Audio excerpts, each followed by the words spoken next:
Bon, Emmanuel Macron. Alors, Emmanuel Macron, écoutez, au-delà du fond, la forme de cette interview, la désinvolture que j'ai vue dans cette interview est sidérante. C'est sidérante. Vous avez un président de la République qui parle, qui dit « Ouais, c'est chouette, on l'a fait, la vie... » Bon, je vous assure, j'étais... mais si, je ne sais pas maintenant s'il joue, s'il ne joue pas, s'il est au premier degré, s'il est au deuxième degré.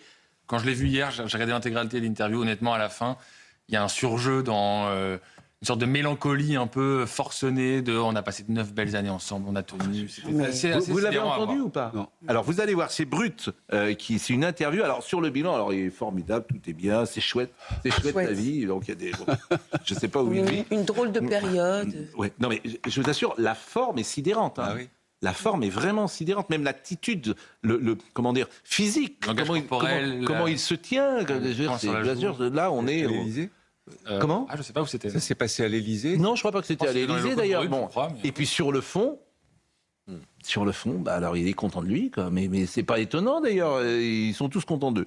Donc écoutons Emmanuel Macron. C'est chouette la vie. Ok. Plus belle. Il reste plus d'1 an. Mais ce que je veux dire, c'est que c'est chouette, c'est la vie. Et donc, ce que veut dire cette expression, c'est qu'on on a quand même traversé de drôles de périodes, quoi. Les gilets jaunes, le Covid, la pandémie, la guerre en Ukraine, les troubles géopolitiques, là, le Groenland, l'inflation, et j'en passe. Donc, ouais, on en a traversé. Mais enfin, à la fin, on a quand même bien tenu, quoi. Vous êtes déjà un petit peu dans le bilan, la rétrospective de tout ce qui s'est passé sur ces 9 ans? Non, alors on est toujours dans le bilan, et on essaie de voir. Et c'est aussi pour ça qu'il faut toujours reprendre les choses et que je considère que jusqu'au dernier quart d'heure, il faut travailler.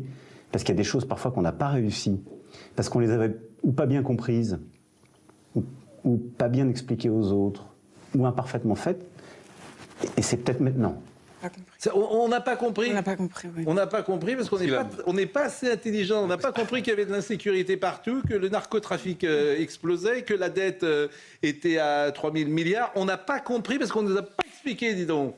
Ah oui. Alors là, c'est bête. Hein. Mais les gilets jaunes, c'est lui. Hein. Il dit on a traversé, c'est de sa faute en fait. C'est lui, les gilets jaunes. C'est surtout Édouard Philippe, non? Oui, bah c'est... Attendez. Oui. Le président. Ouais. C'est le président. Les gilets jaunes, c'est lui. Le Covid, c'est lui. Si j'ose dire. Non, c'est lui le Covid. Ah, c'est-à-dire que les mesures, que le quoi qu'il en coûte, bon, bah, effectivement, il t'a mis dans une situation quand même très difficile. Évidemment qu'il n'est pas responsable du Covid. Mais ce qu'il a proposé pour le Covid nous a mis dans une situation impossible. Sauf que sur le quoi qu'il en coûte, tout le monde était bien content. Ah bah, là, l'échec, si, oui. ça c'est sûr. Ah oui. Si vous faites ça, c'est sûr. Mais moi, ce que je trouve insupportable, c'est toujours la même chose. C'est on n'a pas expliqué, on n'a pas compris. C'est toujours la même chose. Vous êtes trop bête. Voilà, nous on sait, vous ne savez pas.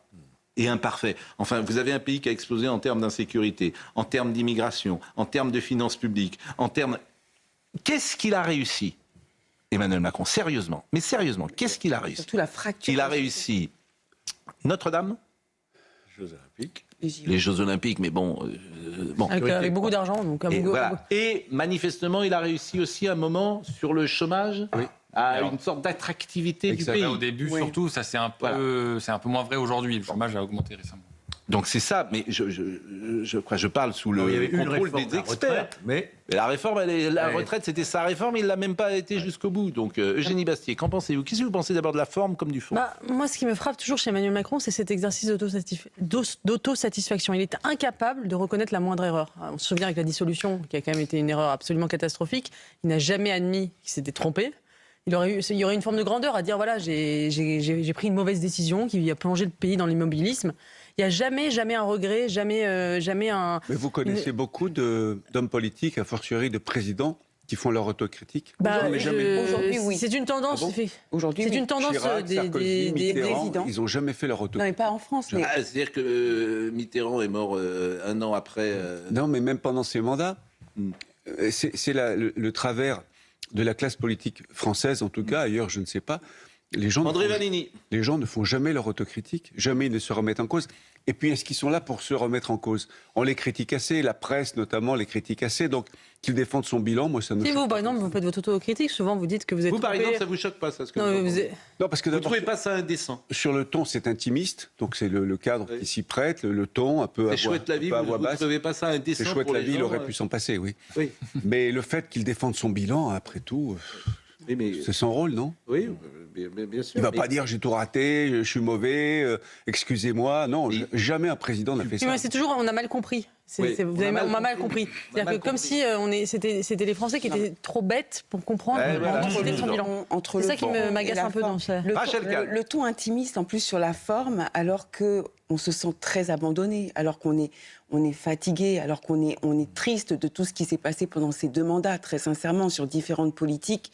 Je trouve ça très mal placé. Et puis, enfin, faire de la politique toujours sur des vignettes, sur des petites vidéos, etc., moi, ça me dérange parce qu'on est un peu à la recherche du buzz, en fait, aussi. C'est-à-dire ce positionnement Ouais, comme c'est ça, un peu affalé, voilà, pas une forme présidentielle, alors même qu'on se sent dans un abandon total. Et puis c'est vrai que les questions sont pas posées parce que il ne va pas. Le seul qui a mis dans les cordes Emmanuel Macron, c'est Robert Ménard sur TF1. Et il était dans les cordes. Et là, Robert Ménard lui a dit, mais comme personne sans doute ne lui parle, mais il dit, mais vous vivez où, Monsieur le Président? Vous êtes au courant de ce qui se passe dans le pays? Et tu as l'impression qu'il était pris effectivement face à la réalité. Ouais. Mais il y a un déni de réalité. Mais quand, Il y a un la déni de réalité, c'est un nombre de vues, c'est un problème. Quoi. Autre passage que je voulais vous faire écouter du président de la République, c'est la séquence For Sure et la séquence lunettes qui manifestement... lui plaît beaucoup. Oui, lui plaît beaucoup en fait. Vous avez raison. C'est exactement ça. Ça lui plaît beaucoup. Ça lui plaît beaucoup. Ouais. Écoutons. Alors ça a été en boîte de nuit pendant le week-end dernier. Ça a fait rire certains, d'autres y ont vu de la communication. Comment vous vivez un peu tout ce qui s'est passé, cet emballement derrière cette séquence? De manière très sympa et très détendue. Il se trouve qu'en effet, j'avais des lunettes parce que j'avais un problème à l'œil droit.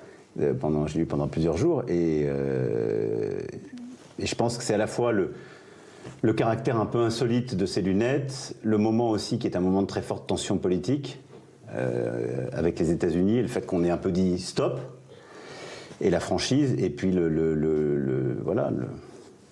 la France à l'international, mais c'est très sympa. Très sympa, j'ai fait un buzz. J'ai fait un buzz, vraiment. Le monde entier m'a vu avec mes lunettes. C'est tellement sympa ce que je suis. Je m'aime tellement. C'est tellement bien ce que je suis. C'est tellement. Le monde entier m'a regardé. J'aime mes lunettes, j'aime comme je parle, j'aime mon bilan, je suis génial. Quel génie je suis. Mais vraiment, les autres sont tellement cons, mais moi je suis tellement génial. Je suis tellement génial. En attendant, c'est vrai qu'il a pris 4 points dans les sondages suite à la séquence lunettes. Mais bien sûr. Donc, lunettes For Sure et Moi, j'ai entendu Jean-Yves Le Drian ça marche, ces dernières Pascal. Mais bien sûr. Jean-Yves Le Drian, qui est quand même quelqu'un qui a une expérience politique, qui avait l'air en pamoison devant le Ils sont discours tous en- d'Emmanuel Macron. Ils sont Quand même un peu de recul, c'est-à-dire que c'est- ça nous a pas permis de gagner le Groenland. C'est une secte. Les gens qui sont autour d'Emmanuel Macron, c'est leur dieu. C'est une secte, je vous assure. Vous les voyez, mais ils ont vu la Vierge. Je ne peux pas vous dire autre chose, je les connais. Ils ont vu la Vierge. Et quand on attaque Macron, ils disent « Mais quelle haine vous avez sur le président !» C'est fou d'ailleurs, je vous assure, c'est un phénomène très intéressant. Je ne peux même pas dire que ce soit par intérêt, il est enjôleur. Ce que je ne sais pas dire, c'est si c'était aussi le cas pour les présidents précédents. Moins sans doute. Je n'en sais rien. Parce que ça obtient aussi, et André l'a dit, Oui. ça obtient aussi de la position à l'Élysée qui fait Nicolas que Sarkozy déclenchait entouré pas de ce genre de choses. François Hollande non plus. Mitterrand un peu. Mitterrand, c'était encore autre chose, effectivement. Mais bon, en tout Il y cas, a là, une grande différence entre Rachel la Kahn. relation épidermique qu'il a avec les Français Oui. et lui, son autosatisfaction. Quoi. En fait, c'est tout le décalage. Et puis là, en plus, il dit « j'ai fait un buzz, mais c'était pas fait exprès. Quoi. C'était Oui, tout à mais fait alors naturel. que- C'était pas travaillé, c'était comme ça. Quoi. C'était... Bon, voilà. Qu'est-ce qu'on écoute maintenant? Il y a un troisième passage qu'on devait écouter. Forscher. Bien sûr. Écoutons Forscher parce que ça restera Forscher. Ah oui, bien sûr. Forscher. La France. Écoutons. Having a place like Europe, which sometimes is too slow, for sure, and needs to be reformed, for sure. Je vous assure. Il n'était pas comme. Franchement, il n'était pas comme ça. Non. Parce qu'il a fait lever un espoir, Emmanuel Macron. C'est pour ça que les gens lui en veulent peut-être. Bien sûr, c'est parce qu'il a fait lever un vrai espoir, un espoir d'incarnation derrière François Hollande, de réforme derrière François Hollande, et les gens y ont cru. Et peut-être même des gens. Mais certains y ont cru. On dit tiens, voilà, on a envie, on va donner notre chance au produit. Ils y ont cru. Et là, tu as l'impression d'être trahi. Oui, d'être cocu. Là, cette dernière image. Bon, alors les vaccins. Oui, qu'est-ce qu'il y a Non, cette dernière image, je la trouve plutôt positive, moi.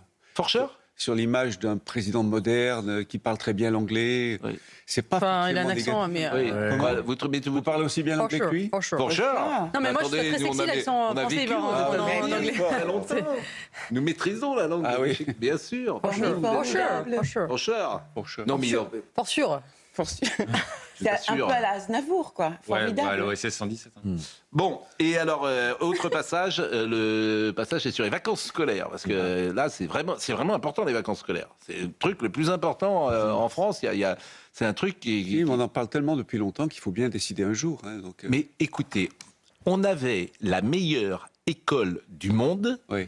Les enfants partaient le 1er juillet et ils rentraient le 15 septembre. Exactement. Et même, ils rentraient parfois le 1er octobre avant, parce que les ruraux faisaient les moissons. Bon, ça c'était sans doute avant-guerre, etc. Et à partir des années 50-60, on est rentré le 15 septembre. Ça a été mon école. Moi aussi. Bon, je veux bien qu'on fasse 12 millions de réformes pour expliquer que ça marche pas, qu'on travaille pas assez l'après-midi, qu'on travaille trop l'après-midi, qu'il faut faire ceci, ça marchait. Alors je veux bien qu'on dise les gosses, oui, ils travaillent trop, bidule, machin, bon... Sur les rythmes de la journée, il y a un vrai problème. Mais arrêtez les rythmes de la journée, on les a eus, on en est... Dans toute l'Europe, ils travaillent moins l'après-midi quand même. Hein. Oui, et alors les journées sont longues, hein. 8 heures du matin pour les tout-petits, 8 heures du matin pour les tout-petits. Vous savez que c'est aussi le résultat de la réforme d'Emmanuel Macron. Non, c'était 8 heures avant, depuis toujours c'est 8 heures. C'était 9 heures. Non, c'était 8h30. Bon, 8h30. Ça change beaucoup de choses. Mais qu'est-ce que ça change un enfant? Ils sont couchés à 21h, les enfants? Non, moins maintenant. Ils se couchent plus tard. 20h. Non. Mais ils ne devraient pas. Ah oui, mais je sais. Écoutez, demandez à Eugénie Bastier, qui élève ses enfants, si les enfants sont dans le living à 22h. Toute la famille. Demandez-lui. Parce que, demandez comment elle élève ses enfants. Ah, moi, je les couche tôt parce qu'après, je... L'aîné à quel âge? L'aîné à quel âge? 5 ans et demi. 5 ans et demi. À quelle heure il est couché? 20h30. Comme chez tous les parents normaux. Oui, pardonnez, vous n'avez plus d'enfant de 5 ans et demi. Non, mais il n'y a pas si longtemps, j'avais un enfant de 5 ans et demi. Ah oui, mais c'est vrai. Votre fils, il a 25 ans. Non, il a 17 ans. 17 ans, ah oui. Bon, les gens normaux couchent leur enfant à 20h ou à 20h30 quand il a 5 ans. Et puis il se lève le matin à 7h, donc il a dormi combien de temps? On en est là quand même. Bon, mais 11h. C'est dur de les réveiller à 7h. Ils sont... Oui, bien sûr, c'est dur de les réveiller. C'est toujours des... Mais nous aussi, c'est dur de nous réveiller. Ça s'appelle la vie. C'est dur de nous réveiller. Le réveil sonne et c'est dur. Oui. Bon. Ah, et non, franchement, mais vraiment, on en est là. Bon, écoutez, Forcher, le président qui parle, le président Forcher sur les vacances scolaires. Le paradoxe qu'on a, c'est que les journées sont très chargées, donc il y a des effets de fatigue, de stress. Surtout quand on n'habite pas à côté de son lycée ou de son collège, on part très tôt le matin, on revient tard le soir, donc ça crée vraiment des conditions de fatigue. Et à l'inverse, on a des très longues vacances et on a plus de vacances souvent que les autres. Ce qui est clair, c'est que le ressenti des ados, le ressenti de beaucoup de familles, et ce que la science nous dit plutôt, c'est qu'il faudrait en effet avoir des journées plus courtes et des vacances un peu plus courtes. Voilà. La science maintenant arrive au secours pour dire les vacances. Mais il y a longtemps qu'on le dit, ça. Je vous assure, en fait, c'est fatigant. Non, mais vraiment, c'est fatigant. Non, sur le rythme scolaire, il y a un vrai problème. On en parle depuis des années. Personne ne prend jamais la décision. Mais les vacances d'été sont trop longues. C'était les vacances d'été. Ce qui a changé. Arrêtez. Les vacances d'été, elles commencent du 5 juillet. Ils reprennent généralement le 2 septembre. En quoi est-ce trop long? Non, vous êtes juillet, août avec vos parents, avec vos grands-parents. À partir du 15 juin, ils font plus rien. Il y a des examens. Ils vont plus à l'école. Il y a le brevet, il y a le bac. Non. Bon. Mais ce qui a changé, c'est que les deux parents travaillent désormais et que c'est compliqué pour les parents de faire garder leurs enfants pendant la longue plage des vacances d'été. S'il faut mettre les enfants à l'école parce que les parents travaillent, ça c'est encore autre chose. Non, mais c'est vrai que ce qui a changé par rapport à peut-être aux années il y a 30 ans ou 40 ans, c'est que les femmes travaillent beaucoup plus. Oui, quoi, les femmes, ma mère travaillait. Il y avait des femmes qui mais travaillaient dans en les années proportion, 70. Bien sûr, mais en proportion, aujourd'hui, toutes les femmes travaillent. On se gardait tout Quasiment. seul. Mais c'est la vie, bon sang de bois. Je veux dire, c'est vrai que... Bon sang de bois. Mais non, mais je vous assure, tout ça était... Bon sang de bois, oui. Tout ça n'existait pas, n'était pas traduit comme ça. Avant, Alors, c'est maintenant, quoi, alors chaque souci, t'as un enfant, bah oui, effectivement, il se garde tout seul un petit peu, et puis c'est pas très grave non plus, et puis il apprend ce qu'est la vie, bon... Je vous rappelle quand même qu'Emmanuel Macron avait dit que les émeutes étaient aussi le fruit de l'oisiveté. Et il parlait déjà un peu du rythme scolaire en disant que les élèves partaient trop tôt et que, du coup ils s'ennuyaient et ils ont produit les émeutes. Bon, on va parler de Théo dans la deuxième partie. Simplement, il y a un sondage qui est tombé ce matin, vous en avez parlé, des jeunes gens aujourd'hui qui sont de droite. Alors ça, les jeunes se sentent plus à droite qu'il y a 30 ans. Ça, c'est tout à fait étonnant, Thomas Bonnet. Oui. C'est contre-intuitif, comme on dit. contre-intuitif. Alors, ce que disent les directeurs de cette enquête de l'IFOP, c'est qu'en fait, il y a une sorte de conservatisme culturel lié à l'empreinte religieuse. Et c'est pour ça qu'ils expliquent, c'est comme ça qu'ils expliquent en tout cas cette inversion en 30 ans.